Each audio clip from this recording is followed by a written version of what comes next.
Phantom Thread from 2017.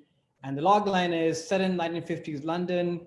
Reynolds Woodcock is a renowned dressmaker whose fastidious life is disrupted by a young, strong willed woman, Alma, who becomes his muse and lover. Directed by Paul Thomas Anderson, starring Daniel Day-Lewis, Vicky Creeps, Leslie Manville, a whole bunch of other people. So I put this movie on my list because this is sort of my like grown-up romance movie, at least how I look at love like now.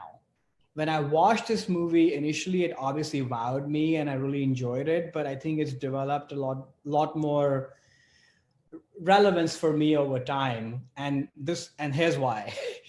I think this movie does a great job of showing a person who's a little bit crotchety, who is a very particular person, has a very set life. And I can relate to that. And I also sort of spend a lot of my time, sort of not being in a full-on relationship or, dating people, not quite sort of finding the right person or the right dynamic and sort of moving on from there. And I sort of feel that dichotomy in this character of, yeah, I don't want my world to be messed up, but also deep down they're very scared and almost sort of like, oh, what if I'm the problem? what if I would never meet anybody who will meet me where I am? Or maybe I've become so used to my own life that I can't even make room for somebody else. So it's a very sort of complicated thing that you don't want, loud noises of butter being applied onto the toast.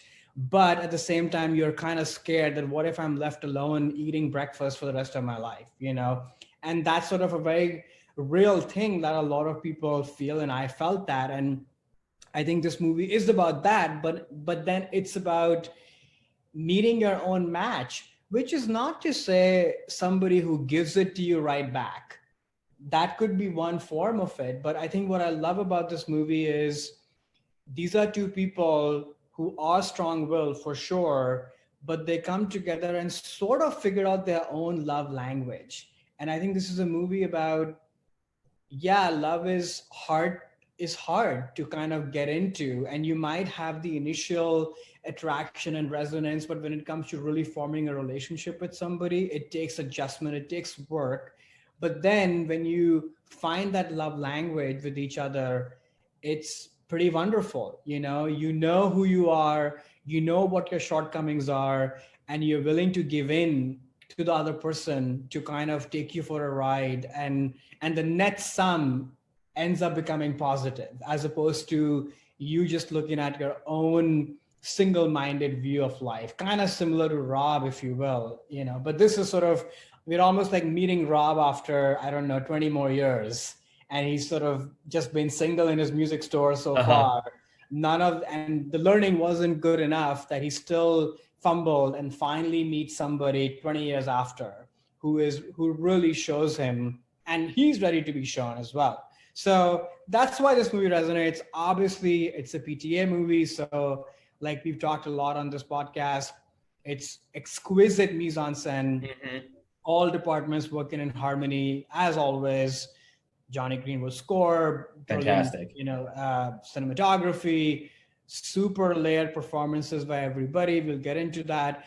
But I think there's another layer here, which is PTA has not done a movie about beauty like this before. I was very curious when this movie was announced that he's going to be in the fashion world and what would that be. So I think that's another layer to this whole, the aesthetic of the movie. And obviously in pure PTA fashion, it's just so detailed in the clothes and how the construction is happening, the seamstresses, and the whole sort of background is just so lush and rich. And if you remove that, this movie doesn't work, because they're all very much part of Daniel Day-Lewis's character and why he is the way he is, the relationship with the sister. It's just so rich. I also love that this is like PTA's transition movie, I feel like, from angry boy movies into something a little bit sweeter, something a lot funnier, actually. You still have an angry boy, right? May I say an angry, hungry boy, as the movie says, at the center of it. But it's almost like he is growing, PTA is growing himself. And it's so fun to watch Licorice Pizza as after this movie, which is so light and just funny and effervescent. So it's such a great parallel to his journey as well. This was actually, I think this has been my favorite PTA movie in a way, even though I admired There Will Be Blood and The Master that we talked about recently a lot, but it's hard to love those movies. This is a movie that, because there is love in it, it's still complicated, but there's love in it. So yeah, I really enjoy this movie. I watched it several times. It's quirky and peculiar and kind of dark. And, though me and my boyfriend, we're not making like poisonous mushroom omelets for each other. I was going to ask. So yeah, thanks for saying that. But I think we do have that sort of feeling of figuring out or have figured out our love language, and I think I'm for the better of it. And I'm starting to recognize or have recognized my quirks and particularities. And so has he, that is sort of being in love with somebody, is that you hold their hand and you go through all of it, the ugly and the nice. So yeah, that's my number 2, Phantom Thread.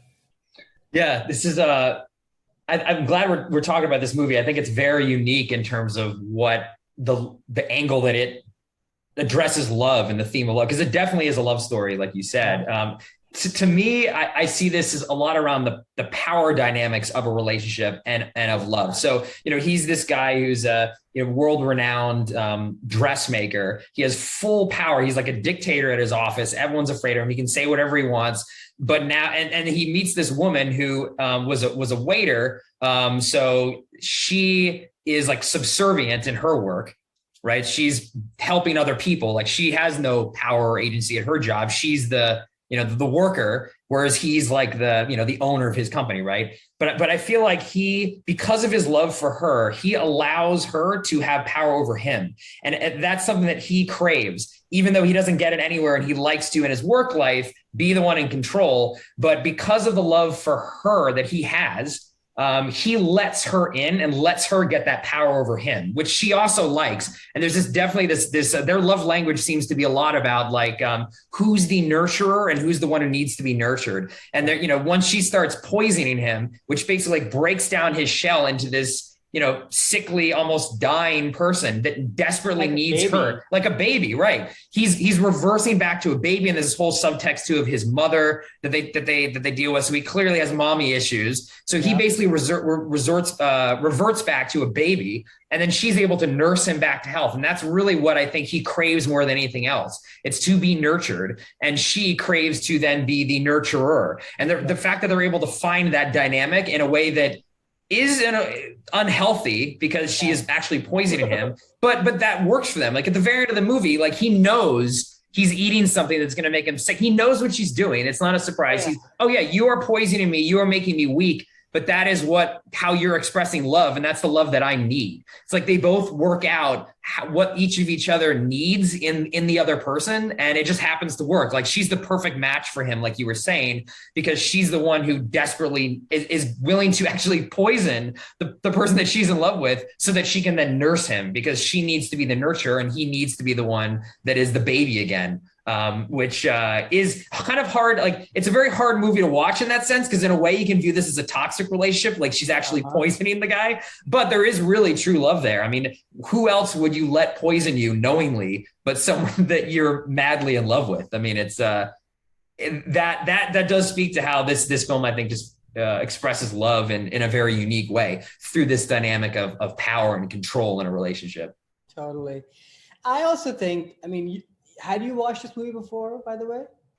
Oh, yeah. So I saw this film in the theater when it came out. I was not it was a little, like we mentioned on the previous podcast, like P.T. Anderson, I'm not a huge fan of, and his later works have been a little bit like hard to kind of crack. So this film took me a while to appreciate it. I definitely was kind of off put by it. I think just because his character is so like annoying and negative, and the dynamic in there I just felt was too toxic, and I couldn't really see the love that was underneath it. So it kind of took me, especially now, like looking at it really through the love lens, for this episode, helped me kind of appreciate, oh, this is what it's trying to say. And I do believe power dynamics in a relationship are definitely a part of love, and letting your guard down and breaking down your shell for the right person. And that's definitely a sign of love. So yeah. Now, I asked the question because I think it took me a little bit too. I bet if you watch it again after this watch, at least for me, the poisoning kind of became very, very metaphorical and not literal at all. Versus the first couple of times, it was a very literal thing, and it shocked me and, made me very uncomfortable and unsettled. And it's funny how, as I watched the movie over and over again, and maybe I've grown as well in that time, I don't even look at that as an actual act, that anything is even happening. It feels very metaphorical. And like you said, it's just purely an instigator of that power shift. Right. And a way for them to just negotiate that with each other, which it's sort of heightened with this poison thing. But if you look at it in relationship, we're doing that constantly, Do you want to go and hang out with these people or no? Right. Are we going out to this fancy dinner place or no? Or should we just walk around the block? We're constantly negotiating in some way or the other. And at first it can be jarring and even sickly, like in this case. But over time, that negotiation sort of just becomes part of being with somebody. Right. That's sort of how this movie sits on me now, as opposed to how it did earlier.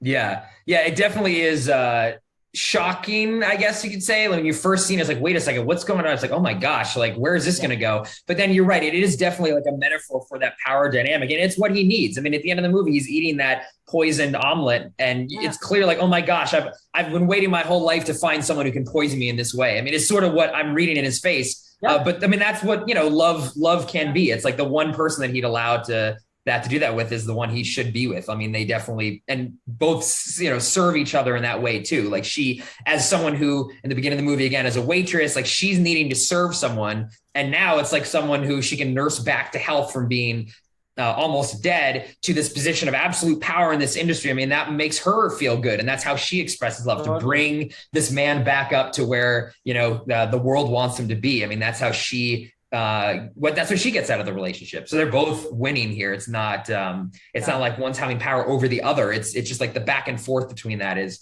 what makes this film so fascinating. And to your point too, I think the more you see it, I can, at least for me, like kind of get around some of the things that were a little shocking and odd in a romance movie, to have the romantic leads, poisoning one of them poisoning the other one out of love. But I think it definitely starts unveiling its layers of what the film's trying to say, which is some pretty deep stuff in terms of relationships and love.